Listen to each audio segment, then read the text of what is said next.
Good evening, everyone. This is a regular scheduled board meeting for Edgewood City Schools. Mrs. Bowers, would you call the roll, please? Mr. Gary Gabbard. Present. Mr. Michael Pressler. Here. Mrs. Amy Ashcraft. Present. Mr. Mark Messerschmidt. Here. Mr. Andrew Pressler. Here. Would you please stand for the pledge? Remain standing. I pledge allegiance to the flag of the United States of America and to the republic for which it stands, one nation, under God, indivisible, with liberty and justice for all.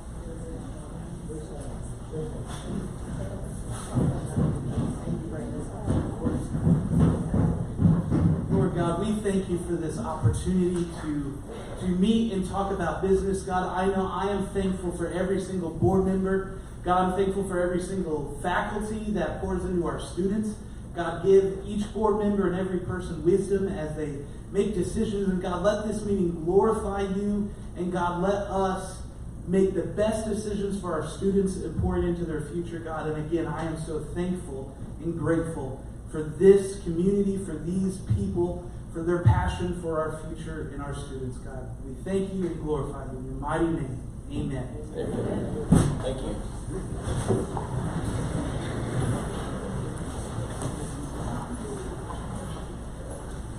This time I'm going to look for a motion for the approval of the agenda as presented. Mr. Messerschmidt, do I have a second? Second. Mr. Michael Pressler. Mrs. Bowers, would you call the roll, please? Mr. Mark Messerschmidt. Yes. Mr. Michael Pressler. Yes. Mr. Gary Gabbard. Yes. Mrs. Amy Ashcraft. Yes. Mr. Andrew Pressler. Yes. Motion carries 5-0. Next up, we have presentations. We do. We have Mr. Clemens in the house who's going to certainly share some of our outcomes this season with our athletes. So, Mr. Clemens, it's all yours. Thank you. At this time, can I have the girls and boys basketball players come down front? Boys and girls basketball players.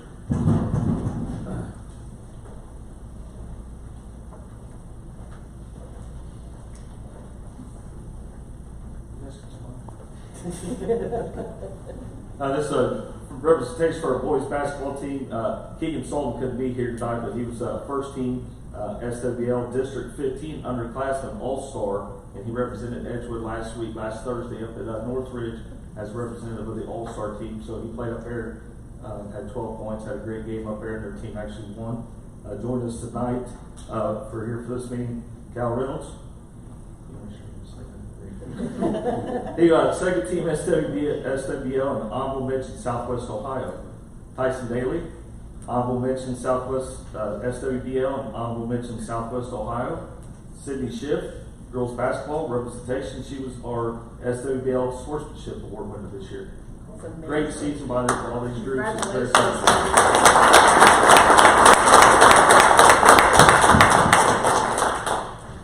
Boys and girls bowling.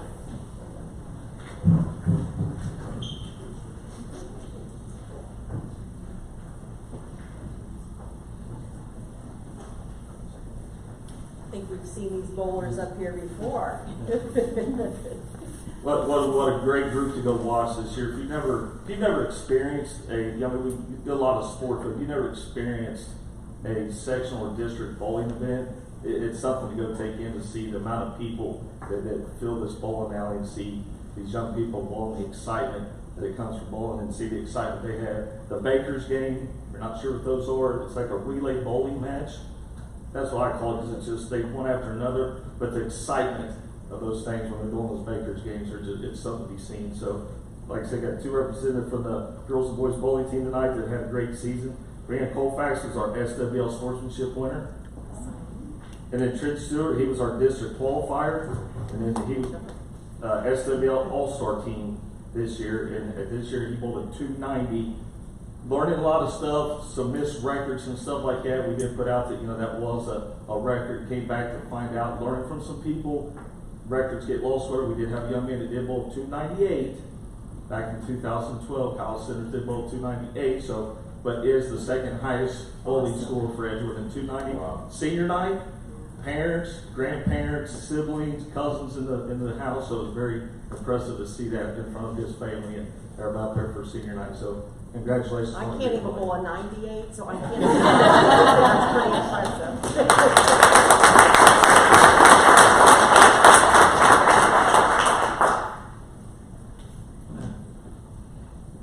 Wrestling.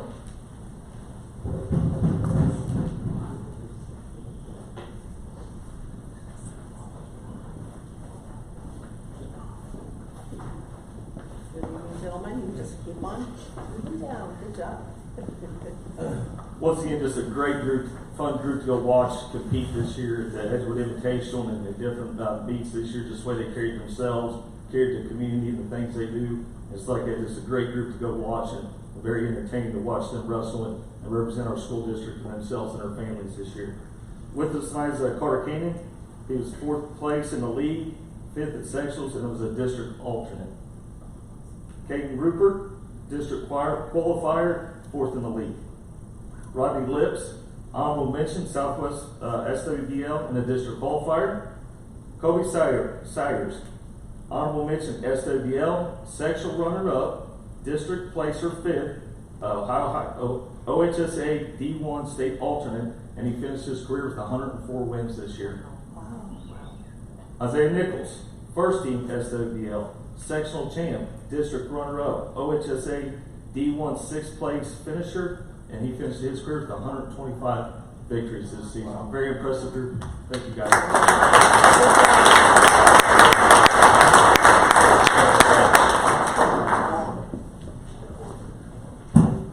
Once again, a great group of young people representing our community, the things they did or whatever. Once again, some of those different events you go to, if you've never seen the state wrestling meet, I invite you to go up there and take that in one time just to see how the state puts that on the Shop Seating Center up there and all the stuff they put in there. It's a great event to go watch, especially now that they've got the girls and boys in there. And that's the thing too, as the boys sit down and you think about, when we started trying to get girls wrestling going, it's getting very popular, stuff like that. We had 2 young ladies come out this year. Our girls lacrosse has a game tonight, unfortunately. So for this year, for us, was a big thing, big event to have 2 girl wrestlers, where Morgan Young was an Edgewood girl wrestler, first female wrestler in Edgewood to qualify for district. She finished 4th at sectionals and got to go in the district. She's a junior, still got one more season. I know Coach King and the wrestling staff is very excited to get her back next year after she made that big jump this year. So very excited to see what she does next year. And she's got the talent, got the ability that, we could see her up in Columbus next year representing Edgewood as our first female wrestler. So we're excited about that. Very impressive. I'm always impressed with our athletes of Edgewood, but even more impressive, not just your overall talent results, but your grade point average. Every time that's shared, it's amazing. So you guys are very, very good students and obviously very talented athletes. So we commend you. Good job.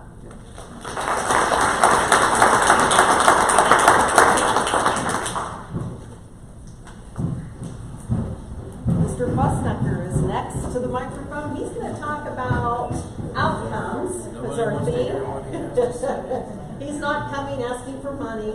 He's talking about our learner outcomes, how do we measure them, and what kind of patterns and trends are we seeing, and what do we expect to happen here this spring.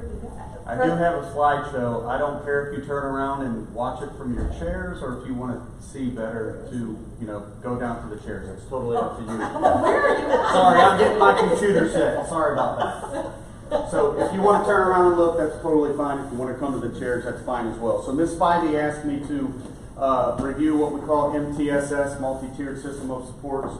I had a very lengthy slideshow. I'm going to show you 6 of the slides of probably 20 that I have on here. I thought maybe the best thing to do this time around, I'm glad we have some teachers here because they'll relate to a lot of these slides.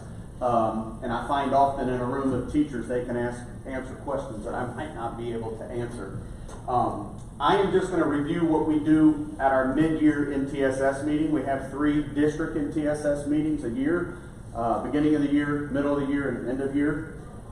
And I will just basically start with this slide so the rest of the slides make sense. Basically, that bottom right graphic, if you look at Tier 1, that is basically every student in our district and what they are exposed to academically, socially, emotionally, anything that we do that touches kids when they get off of the bus or walk into the front door. As I've thought about this more, I don't think Miss Holidays here. I'm like, dang, I think they're in MTSS when they're home eating a bowl of cereal. Like, I think it actually starts at home. So that is everything that we do, and the goal is to try to reach 80% achievement in Tier 1. We are not there yet. We feel like we put some things in play that are helping us get there. So what that means is when our kids get instruction in the classroom and we give some sort of assessment, that 80% of them will get what it is that we're trying to teach them. That is a very high number, but I think it's possible, and I think we put some good things in place. Tier 2 is where they what we provide to them as far as like interventions and sometimes accommodations. We call them like check-in, check-out, different things like that. Small group, one-on-one. When they don't get Tier 1, what can we do in Tier 2? And then Tier 3, as you can see, is our most intensive instruction that we give our students. So that gives you an idea of what MTSS is, and it is the whole child. It's social emotional, it's their academics, and all of that. So we also give them 3 screeners. So you can see our 5 buildings there. We had a goal this year for MTSS to make sure that in reading and math, our students were screened at least in grades K to 10, every single student, 11 and 12 as needed, depending on where they were on their graduation path and if they were in jeopardy of not graduating, we needed more data. So you can see at our 3 elementaries on the left, we give a screener 3 times a year called the DIBELS. It measures basically students' reading, comprehension, their accuracy, fluency, phonics. There's like 5 different things they measure on there. And we give momentum math. We're considering switching that. This is the first year we did that, and we wanted to be consistent, but we do that 3 times a year. So that is the 2 assessments that we give for ELA and math for our elementary schools. You have to do that or you're not even doing MTSS, because you have to do a benchmark screener in order to know how to inform your instruction in the classroom. So anyone that thinks they're doing MTSS and they don't do that, they miss the whole point of MTSS, because you didn't screen your kids, find out where they are. Over on the right, we implemented this year what's called MAP growth for grades 6 and above, reading and math.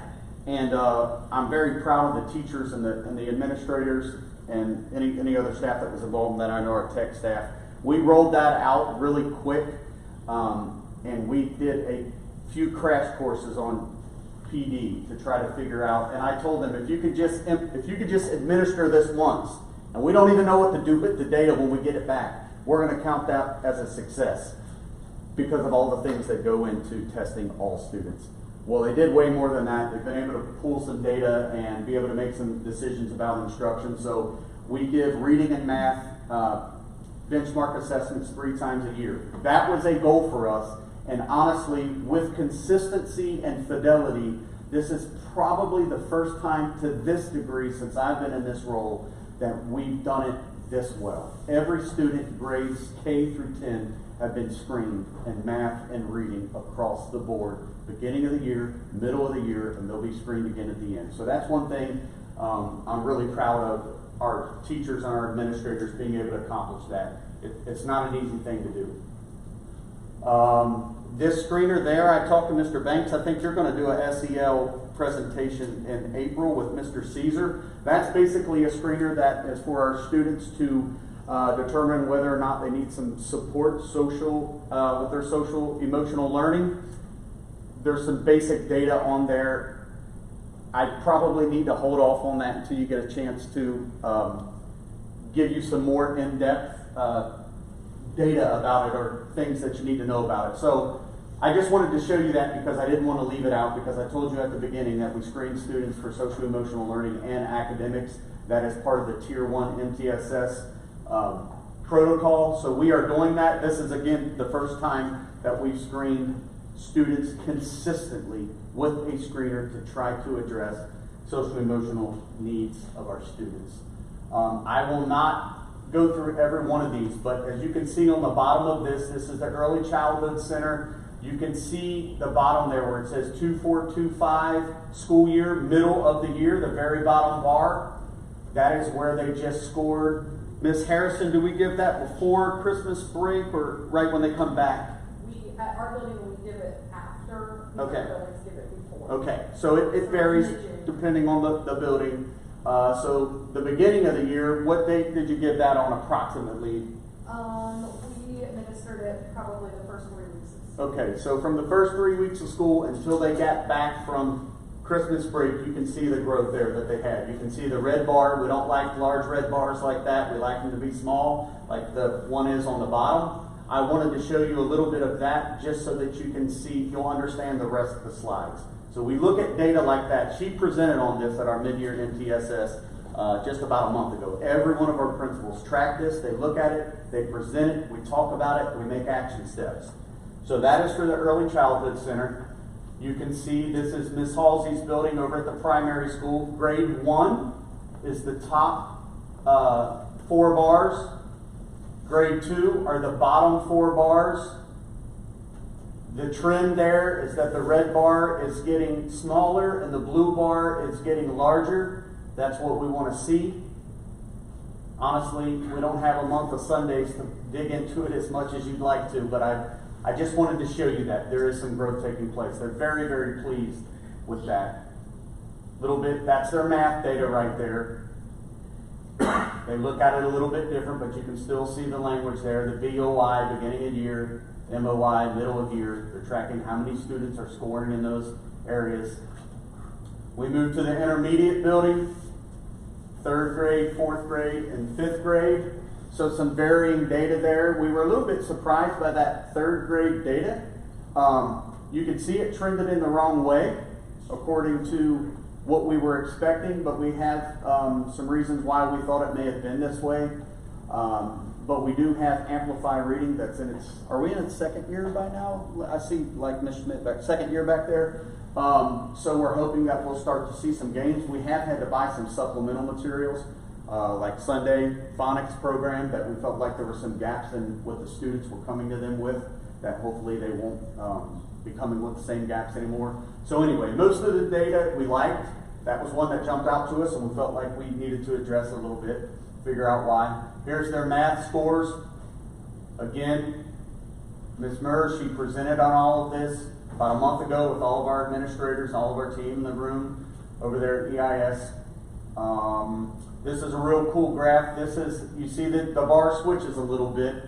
This is what the map bars look like. So there's a few more colors in there. And then I like the graph on the right. I won't spend a bunch of time on it, but basically you can see that there is a growth on the left, and then you see the achievement on the top. So you want to be on the top right corner. High growth on the right and high achievement. That is where you want to be. Now the higher you achieve, the harder it is to grow. If you come in low achievement, the easier it is, theoretically, to move those kids. So being in the middle is not a bad thing, but you want to shift them to high growth and high achievement to the top right corner. Our other testing platforms do not have that graph. I think STAR used to, but anyway, we're considering moving some of our other students over to this. This is the MAP testing for grades 6 to 12. Then you'll see their math, same thing. You will see the high school. I'm going to go over some things we found about this data, just moving through it quick. High school math, or reading there, math data, algebra and geometry. Probably have the most need or highest achievement gaps that we see are probably in our math scores. So here's some celebrations. I just wanted to get to that. And they made their own celebrations. I didn't make these up. They presented these at our MTSS meeting. 21% from the beginning of the year moved on track to 64% on track at EECC. That is a huge jump. At Edgewood Primary School, 5% increase in the 2nd grade and 8% increase in the 1st grade, meeting the benchmark. And then you can see their math team, 41 more students in the 2nd grade and 67 more students in the 1st grade, from the beginning of the year to the middle of the year. EIS, huge growth in reading accuracy. That comes from that Dibbles test. There is a specific score that shows their reading accuracy. And then you can see some other decision making there around That ORF stands for oral reading fluency, and then MAISE is another portion of the DIBELS test that they give. And this growing in blue, we like to see growing in blue. For years we didn't. We think we're seeing a little bit more of that now. EMS enrichment classes. So we bought a new program this year. Last year, Mr. Stapleton and Mr. Philpott came to me and asked could they create an enrichment class. We bought a program called Exact Path from Edmonton, which is a kind of a branch of our virtual academy. And it creates a personalized learning path for students. So those who were struggling either in their quarter grades, and their benchmark testing, and their progress monitoring, and their state test, and they needed extra help in ELA and math. They're seeing some growth there, so that's an entire class that those students attend, and they see above average growth in the fall to winter benchmark in math. And we are celebrating any growth at all in math right now. Any growth at all, we are celebrating in math. Had a long meeting with them in the PD day last week. And then EHS, growth in math and ELA, school culture improving. They mentioned that because that is part of the MTSS pyramid. We call it PBIS. You guys, I know I'm throwing a lot of acronyms at you. That's positive behavior interventions and support. So they've worked hard on that. And then they're really working on their discipline. They print out reports every month and send them to their staff and their teams. And then again, the fact that we are implementing math, we are doing benchmark assessments at this higher level. It's really, really hard to keep the wheels on MTSS the higher grade you go. So that's some celebrations, areas for growth. They made these up, or they found these and came to their MTSS meeting with it. I didn't make these up. Students are making growth in other areas, struggling with letter names. And I can't remember all the things Ms. Harrison talked about, but she talked about in that meeting all the different interventions, accommodations, group work that they're doing to try to help work on that. Well, it's been an instructional shift because they used to teach the sound before Correct. the letter. Yeah. Science of reading is shifting. Or the to letter where they before teach. the sound, and now it's opposite. They used to say we're going to teach an A, then we're going to teach a B, then we're going to teach a C, and the science of reading doesn't do it in that way. Now these teachers out here can tell you a lot more about that because they are the reading experts. But in essence, yeah, there has been a big shift. And if you think about her building, it's all kindergarten teachers, and they have taught letter A, letter B, letter C, letter D their whole entire career. So this is a big change for them. Edgewood Primary School, you can see that they're basically looking into the different math areas for students to be able to be more successful, number sense, operations, skip counting, counting patterns. So these are all things that they recognize from the Momentum Math, and there's also Success Maker that they use to pull data from as well. EIS worked with all 4th and 5th grade teachers on decoding techniques. We've never really done that before. We've got additional teacher that you guys allowed us to be able to get this year, and she's working with the 4th and 5th graders to try to improve their reading. EMS, 6th grade pacing, talked about that a lot even last week. Common curriculum, EHS, increased student achievement for math and increase attendance. We did increase about 9% as a district on attendance with our chronic absenteeism on the report card. Sending letters home, meeting with students, making phone calls, praying out monthly attendance reports, setting goals for students, finding out why maybe they are absent, all those different things. Next steps for building, so we told them to find something to celebrate, find something that they could work on, and then we had them create all those next steps. I won't read every single one. I'll give you. Read the district one. How's that? Down at the bottom. Start district literacy and numeracy committees to guide reading and math processes. Really, it's a rebirth of the literacy team. We haven't had that going for a year or two. If I'm being honest, probably since COVID, and I feel like we're really making some good progress. So we got our literacy team back together, and for the first time, we met with our numeracy team, or district math team, on PD day the other day. So that was our district one. But you can see the next step. So at our MTSS meeting, we tell them, bring data, show us what you found out about it, celebrate some things, find out some things you're not so excited about it, and then give us next steps to what you're going to do. So those are usually the 3 things, our building principles. And they do not make this up by themselves. They meet with their teams and all of that in their buildings to come up with. Bottom line is what gets focused gets done. So obviously you have a big focus here, and we see from the data we're making growth in the right direction. So we have 3 meetings a year like this as a district. So I don't know if you have any questions for that. That's a lot. I know data and curriculum can get And I told him boring. 5 minutes, so he talked really fast. So Yeah, if I'm you have doing my questions, best, let us man, yeah. know. You did well. I had a hard time bringing it to a landing. Scott, would you mind go back to that slide about the screening? I'm assuming that we're talking about at the EECC. At the very beginning, Yeah, at the very beginning. right there. No, I think it was after that, where you were talking about, yes, right here. Okay. That's Savers. No, you're Yeah. talking about the. I guess my question is, so when students come in, you were talking about you screen them for at risk of academics and Yep. at risk for SEL. Okay.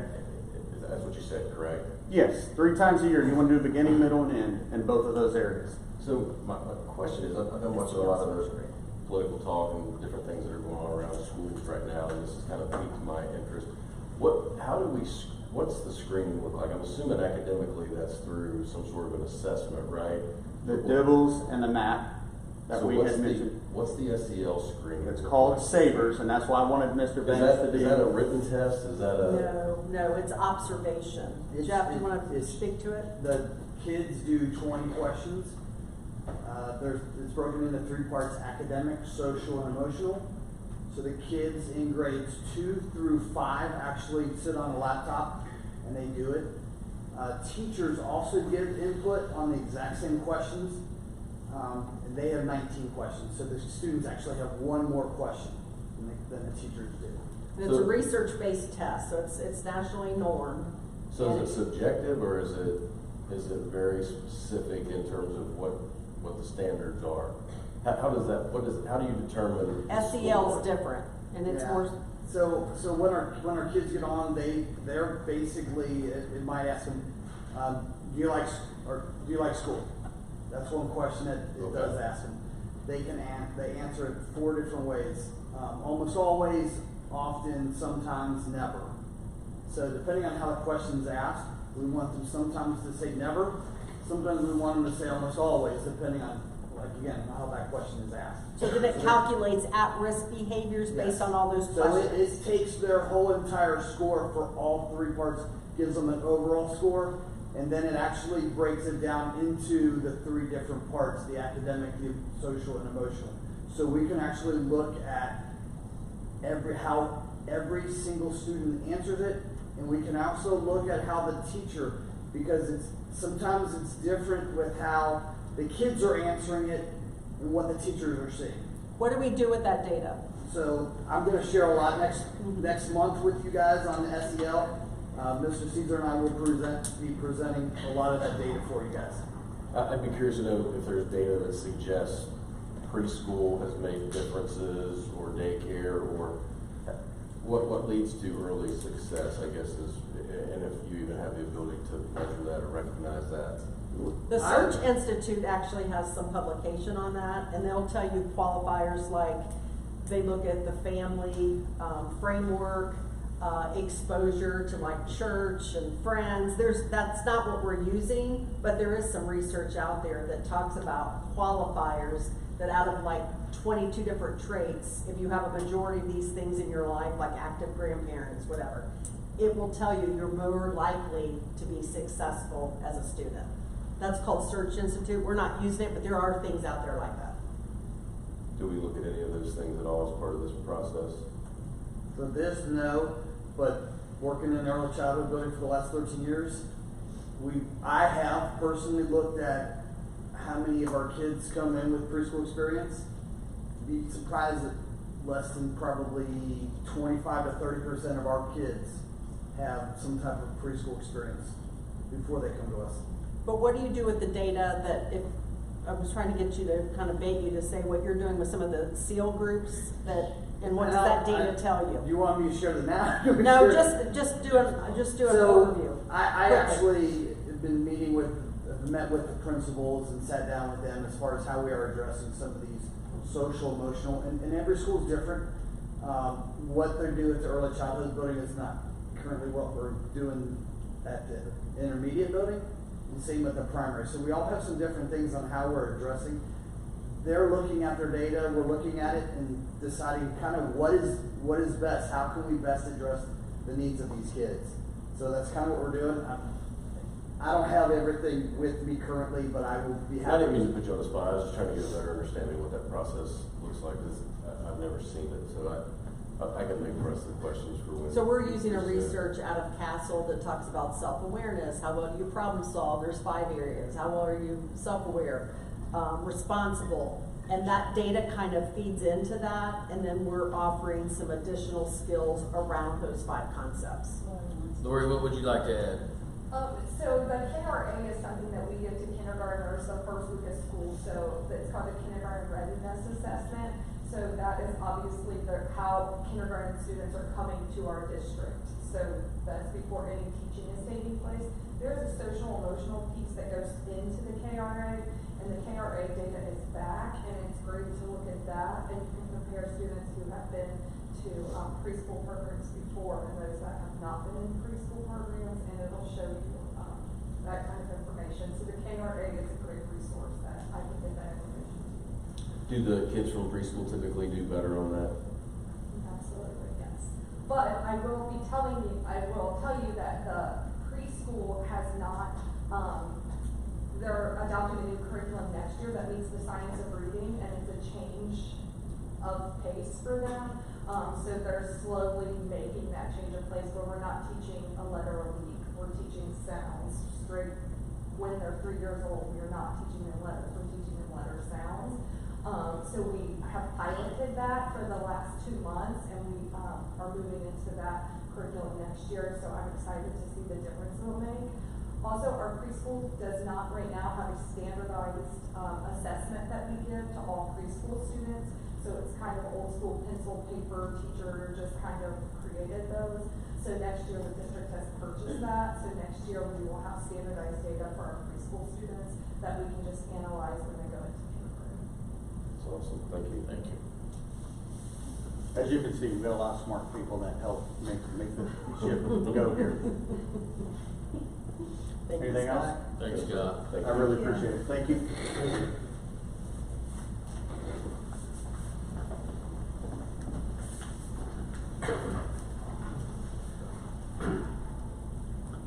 Next up, we have treasurer items. Mrs. Bauer, would you like to start, please? Yes, I just want to mention we did not have anyone sign up for public participation, just for the record. In my agenda items, I would like to ask to block item A, which is the board minutes from the regular board meeting on February 24th, with item B, which is the work session board meeting minutes from March 12th. Look for a motion to combine A and B, both being board minutes.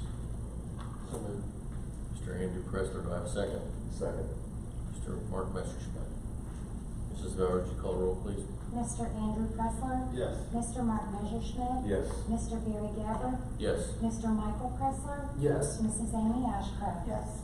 That motion carries 5-0. The next agenda item, I would like to ask for item C, the February 2025 financial reports to be approved. Looking for a motion to approve the financial reports from February as presented. Mrs. Amy Ashcraft, do I have a second? Second. Mr. Andrew Pressler. Mrs. Bauer, would you call the roll, please? Mrs. Amy Ashcraft? Yes. Mr. Andrew Pressler? Yes. Mr. Barry Gabbard? Yes. Mr. Michael Pressler? Yes. Mr. Mark Messerschmidt? Yes. That motion carries 5-0. Next, I would like to block items D, the parent square quote, with item E, the Sloper quote. Well, hold on.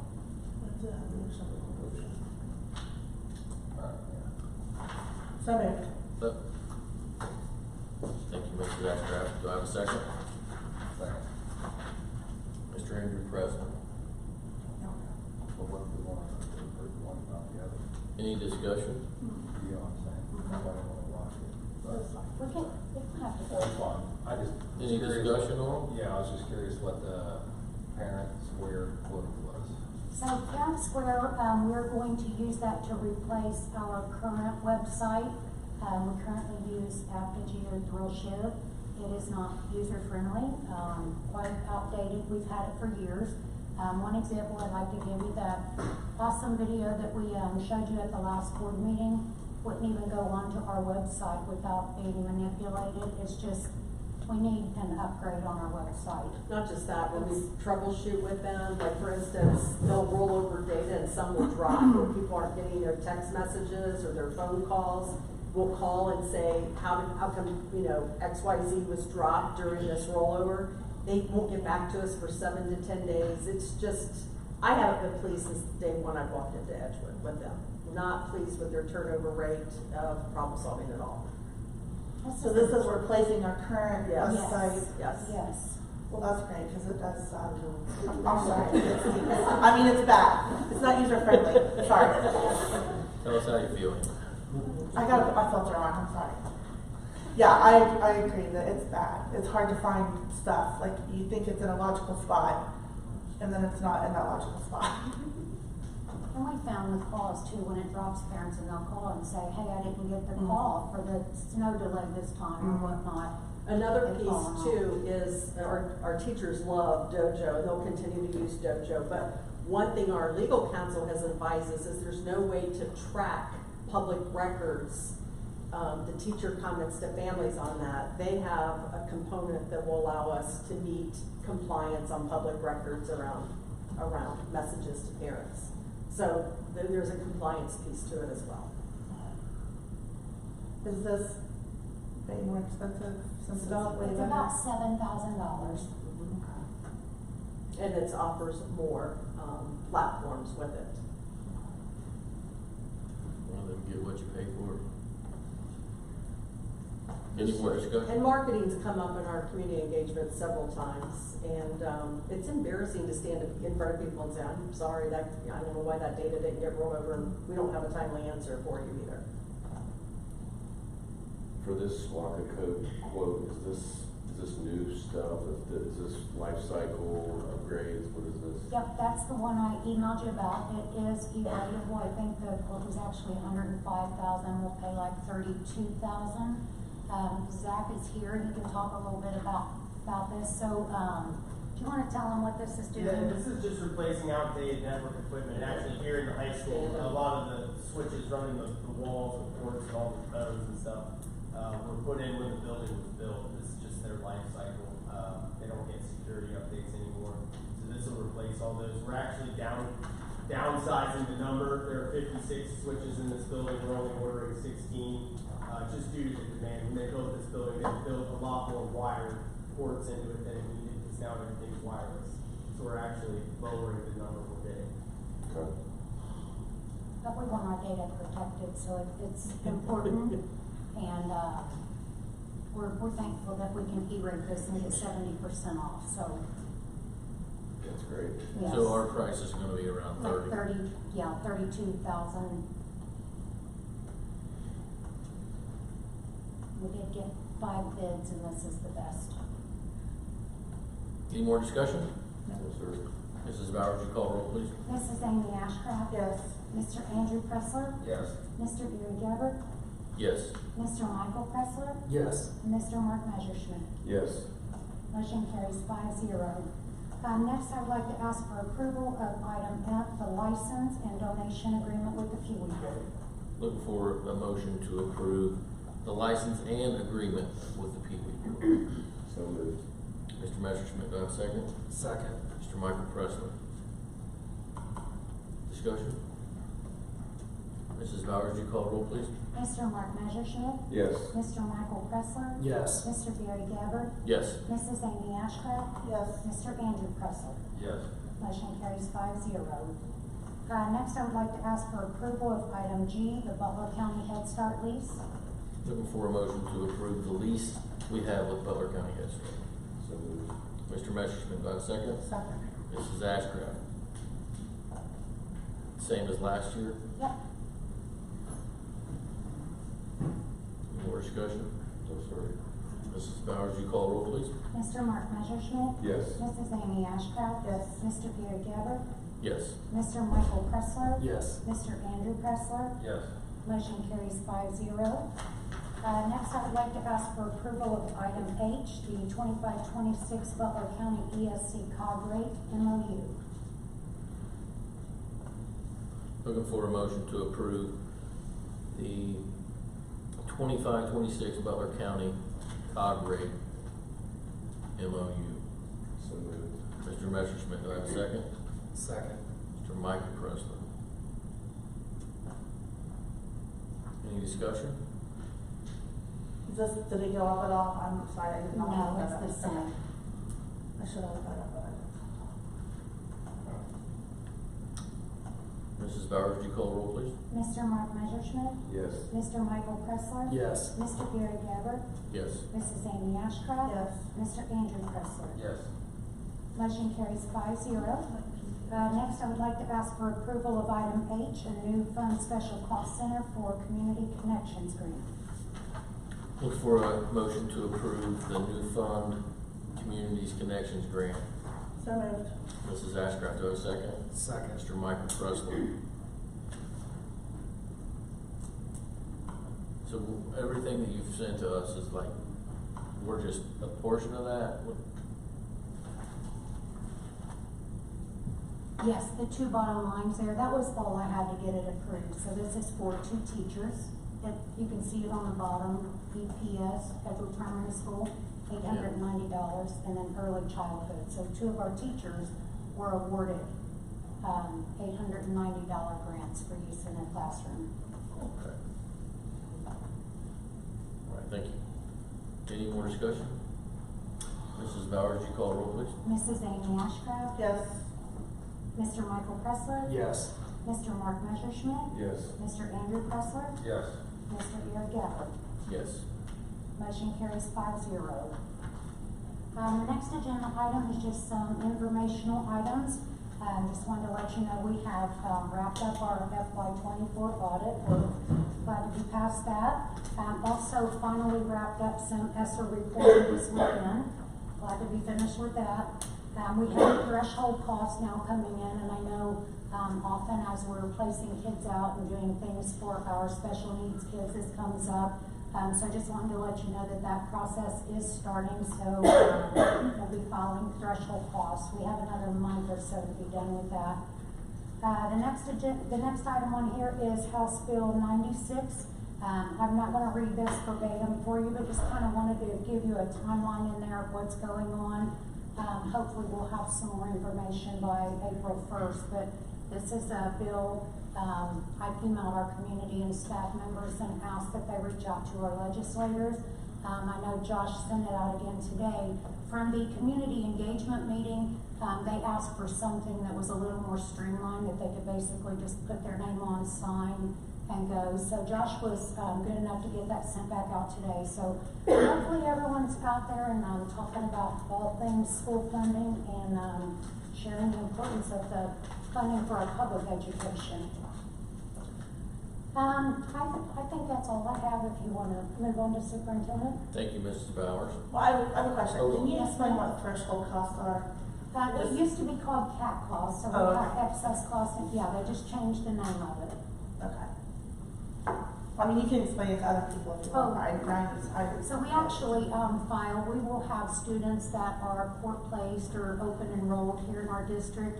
And if they exceed for the catastrophic costs, for example, one is more than $32,500. If our cost to educate those students exceeds that, and there's a lot of work that goes into that. Lindsay White does a lot of this in special ed, where she actually calculates the number of minutes that maybe these students get OT, PT, whatnot, and then we pull like salaries, benefits, every cost that goes into that kid, and we file that with the state. What they do is they keep part of our foundation money, and it gets dropped into a big bucket, if you will, and then they disperse that among all the public school districts in the state based on a percentage. So you're not going to get it all back because some districts might serve more or have more severe needs, but that's how it works. It just goes into a big pot of money. But last year you were able to recoup how much? We Like got $400? $401,000 back last year. So it pays off. It pays off, and that's why we work so hard to get everything that we can submitted. Thank you. You are very welcome. Okay. I'd like to recommend item 6A. We have 4 overnight field trips to present to the board this evening. Looking for approval on the HOSA Leadership Overnight Trip, the DECA Career Conference, State FFA Convention, and a performance at Dollywood. Looking for a motion to approve the 4 trips as presented. So moved. Mr. Messerschmidt, do I have a second? Second. Mrs. Ashcraft? Are they performing at Hollywood? Yes. Yeah, okay. If they can- What's that? And Doug, is the date right? It's not this spring, it's next spring for the band? I didn't know if it was a typo. No, 26? Just 26. it's 2026. Okay, all right, thank you. Wow, you're on the ball. That gives us time to do fundraising, because it Awesome. will be quite expensive to go. Gotcha, okay. How many students do we plan on going on this trip? They're planning on offering it to anyone that's in marching band. Okay, thank you. Great publicity. Any more discussion? Yes, sir. Mrs. Bowers, do you call the roll, please? Mr. Mark Messerschmidt. Yes. Mrs. Amy Ashcraft. Yes. Mr. Gary Gabbard.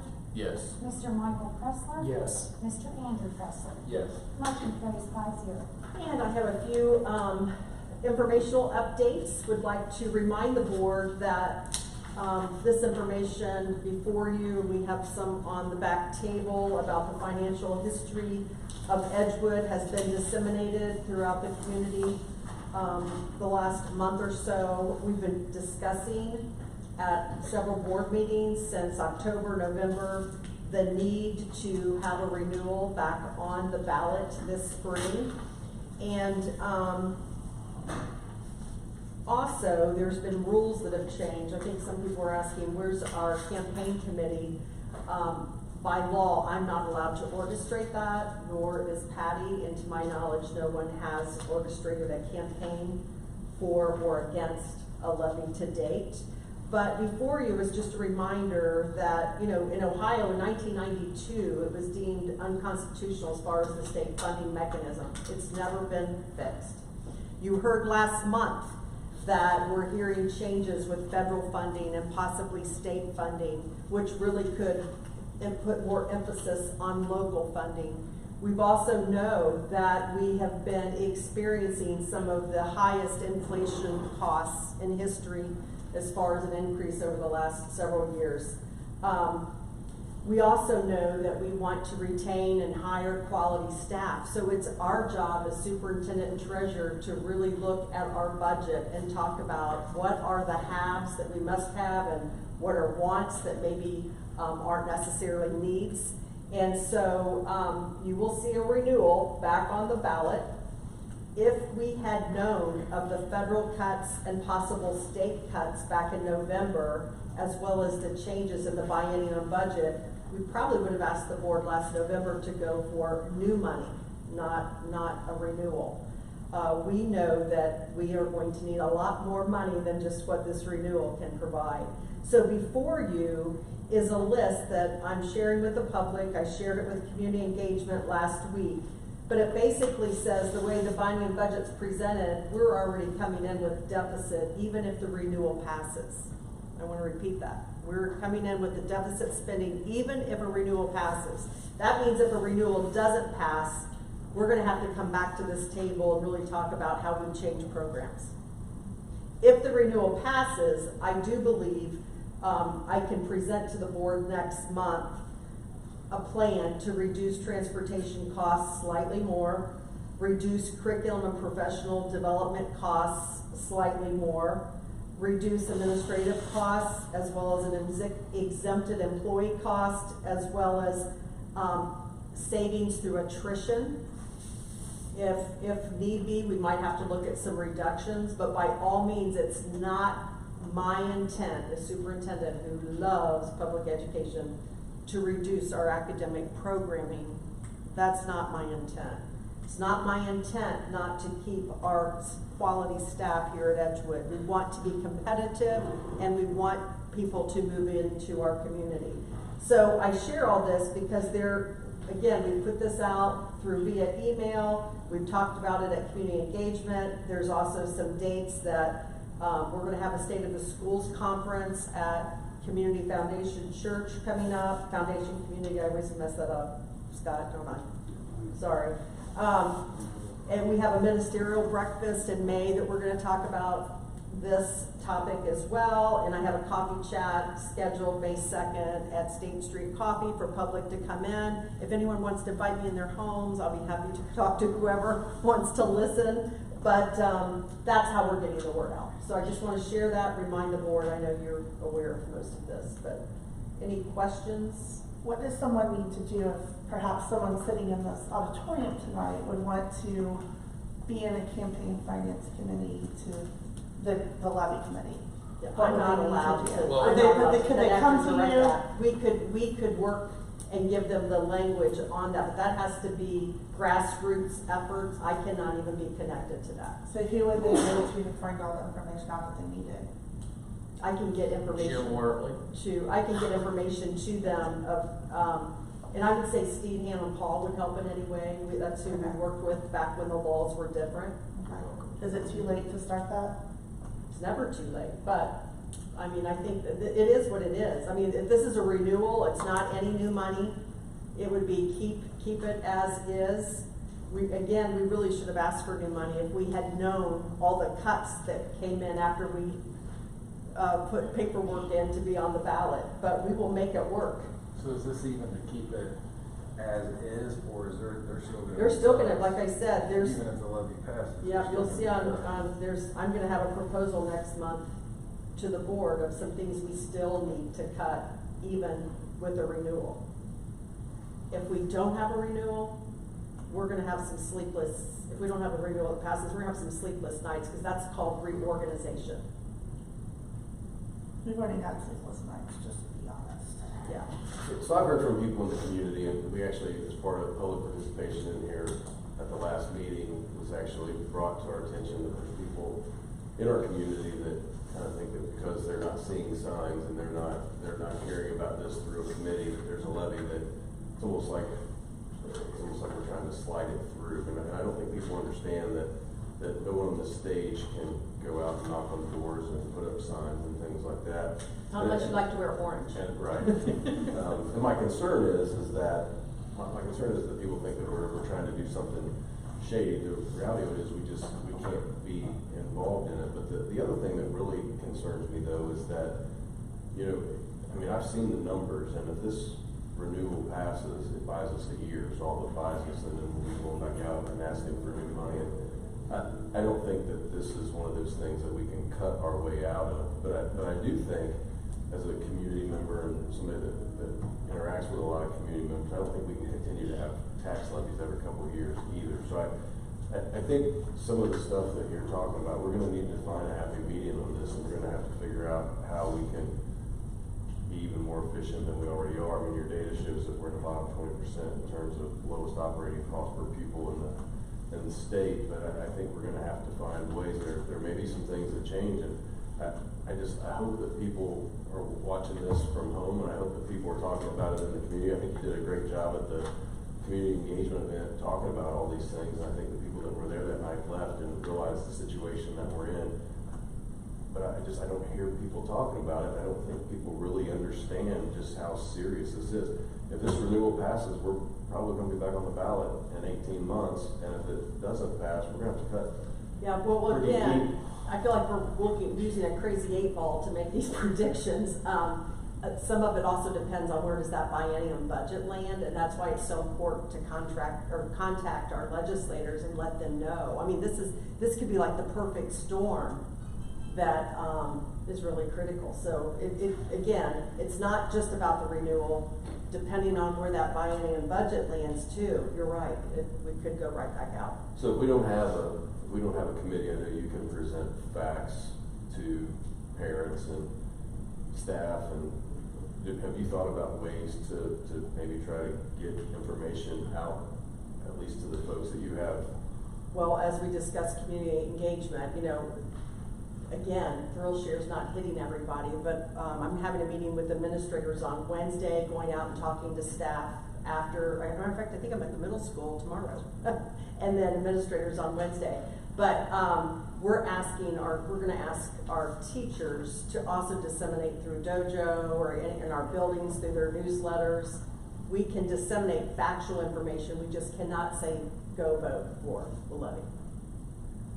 But you're recommending cost savings, whether the levy Yes, passes sir. or not at the next Yes. board meeting? Only because, again, the timeline, we had to start filing paperwork in November and work with the board about going back on the renewal.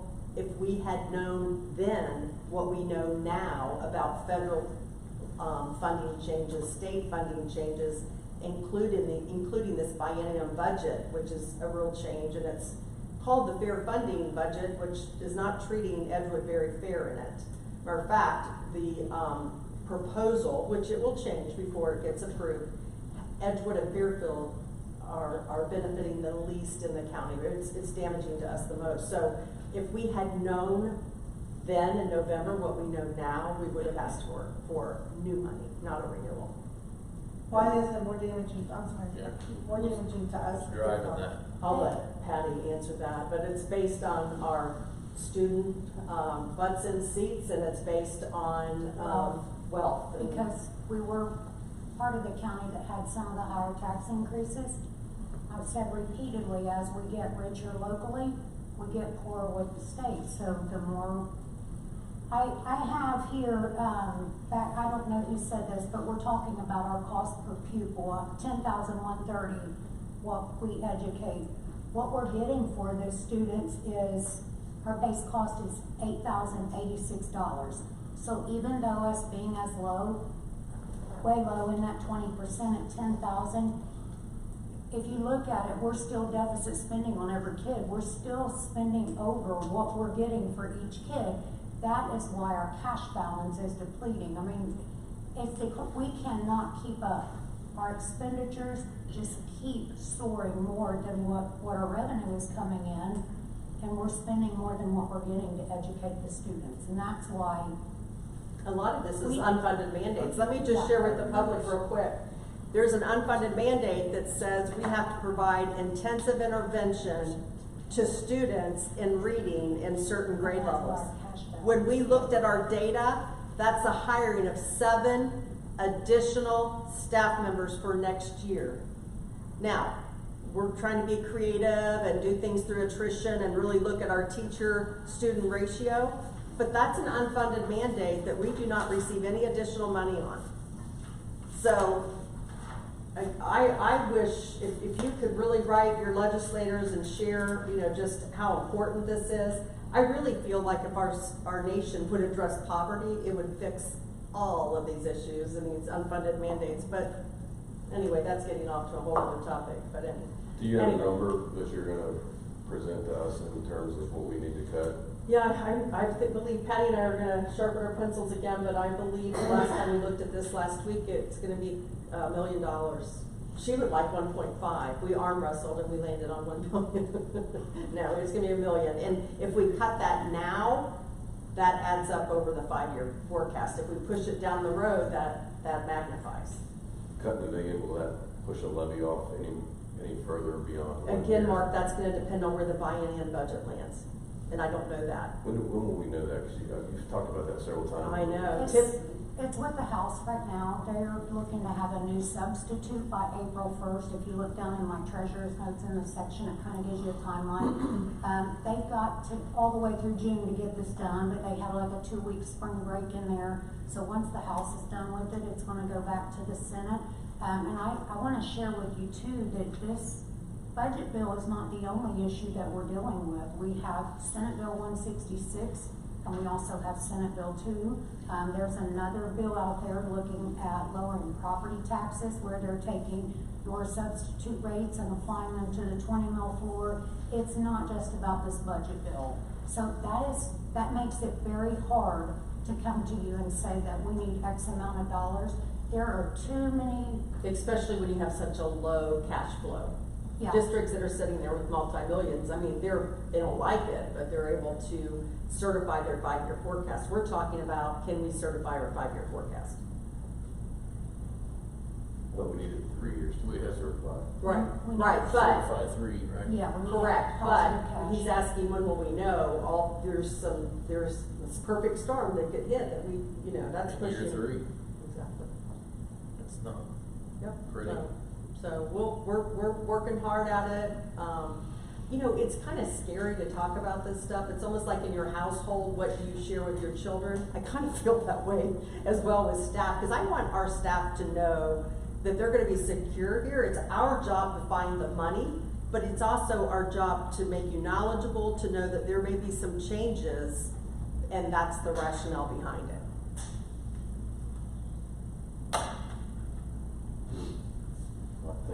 I know. Can we move on to some better news or any other questions? Yes. All right. I want to give some shout outs. And we have some people that work extremely hard. And I probably could come up with the top 100 shout outs for March. But I just want to share, first of all, this is Kayla. Is Kayla Kinder in the house by any chance? I don't see her here. But this is her first year. Basically over the choral years, and after Libby walked away, I thought, I feel sorry for whoever fills Libby's shoes. But I have to tell you, I'm so impressed with the performance I've seen so far. The kids' enthusiasm, and what she's been able to do with them. They haven't missed a beat. So I just want to have a big shout out for Kayla Kinder. And if you haven't had an opportunity to see them, the cabaret performance is March 28th and 29th of this week. So get out there and let's support our choraleers.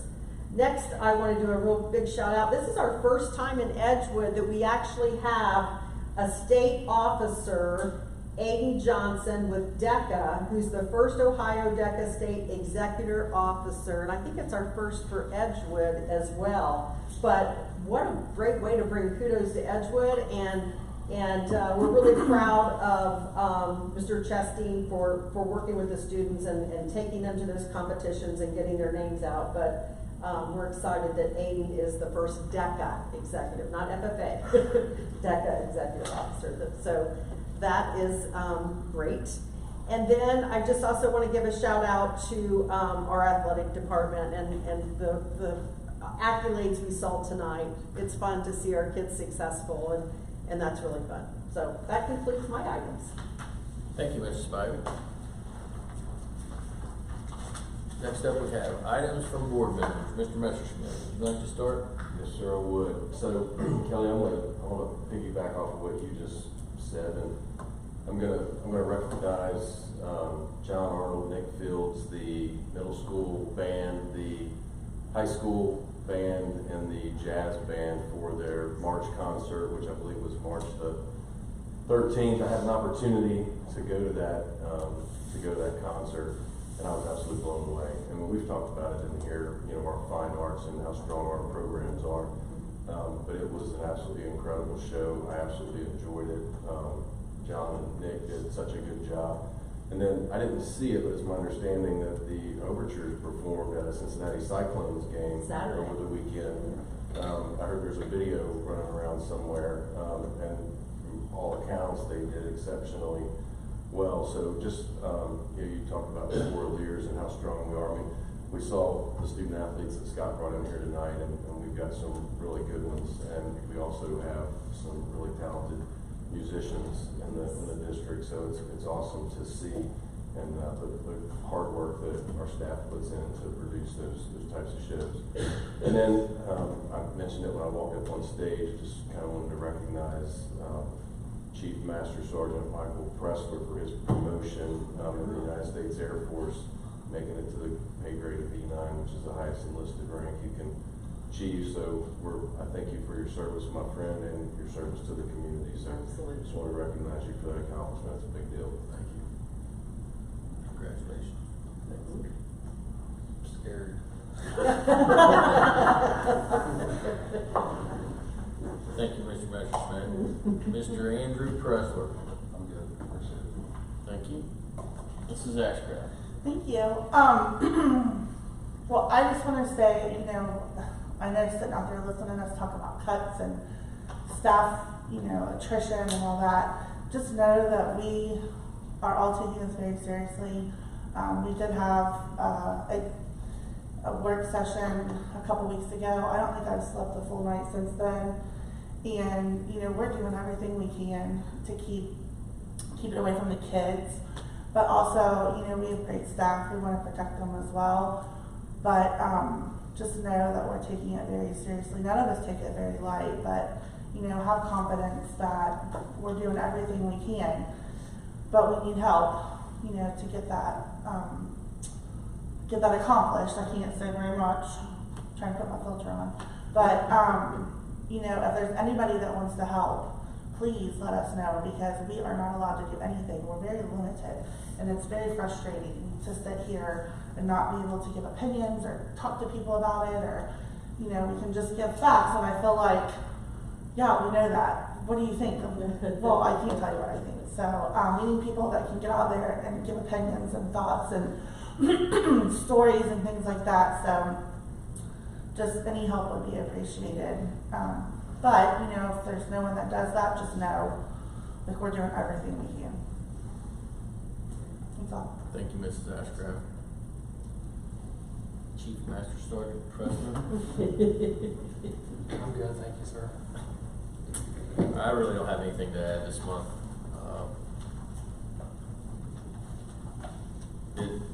Just to piggyback off what everybody's already saying, this is not taken lightly at all. We're going to do the best we can. So at this time, I'm going to look for a motion to move to executive session for the following reasons: to consider the appointment, employment, dismissal, discipline, promotion, demotion, or compensation of a public official or employee. So, Mr. Michael Pressler, do I have a second? second. Mr. Mark Messerschmidt. Mrs. Bowers, would you call the roll, please? Mr. Michael Pressler. Yes. Mr. Mark Messerschmidt. Yes. Mr. Gary Gabbard. Yes. Mrs. Amy Ashcraft. Yes. Mr. Andrew Pressler. Yes. Motion carries 5-0. Thank you all. Have a great evening. We're back at 9:59. I'm going to look for a motion to approve personnel item A as presented. So, Mr. Messerschmidt, do I have a second? second. Mr. Michael Pressler. Mrs. Bowers, would you call the roll, please? Mr. Mark Messerschmidt. Yes. Mr. Michael Pressler. Yes. Mr. Gary Gabbard. Yes. Mrs. Amy Ashcraft. Yes. Mr. Andrew Pressler. Yes. Motion carries 5-0. I'm going to look for a motion to approve personnel items B, supplemental nominations as presented. So moved. Mr. Messerschmidt. Second. Mr. Michael Pressler. Mrs. Bowers, would you call the roll, please? Mr. Mark Messerschmidt. Yes. Mr. Michael Pressler. Yes. Mrs. Amy Ashcraft. Yes. Mr. Andrew Pressler. Yes. Mr. Gary Gabbard. Abstain. I'm going to look for a motion to adjourn. So moved. So moved. Mr. Messerschmidt. Do I have a second? Mrs. Ashcraft. Mrs. Bowers, would you call the roll, please? Mr. Mark Messerschmidt. Yes. Mrs. Amy Ashcraft. Yes. Mr. Gary Gabbard. Yes. Mr. Michael Pressler. Yes. Mr. Andrew Pressler. Yes. Motion carries 5-0. It is 10 o'clock.